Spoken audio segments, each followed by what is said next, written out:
Okay, solve each system by graphing. I'm gonna just kind of start to move a little more quickly here. I'm gonna graph this first one in this color. And how do I do it? I go up to 5, put a point. The slope is -1, so I'm gonna put these points here. And the question is, am I allowed to put a solid line or do I need to put a dotted line? Well, does it say are equals? It does. So a solid line is what we want.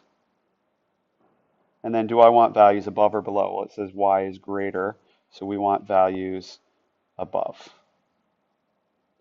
that, okay?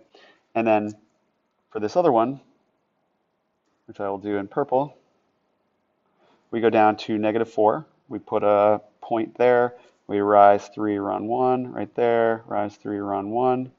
You can keep doing that to get further apart points, going in the other direction. If I want to put this point, can I put a solid line?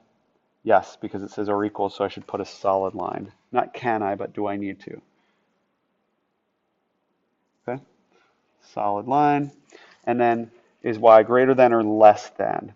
Well, it says y is less than, so I want points below. That means if you take any point on the line and you go down, you're talking about that region. So we're talking about shading in this region right here.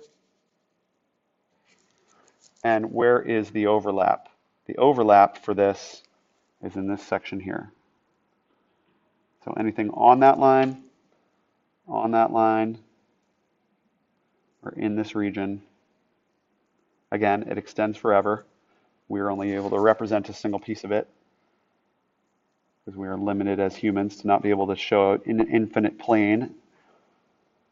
That region is your solution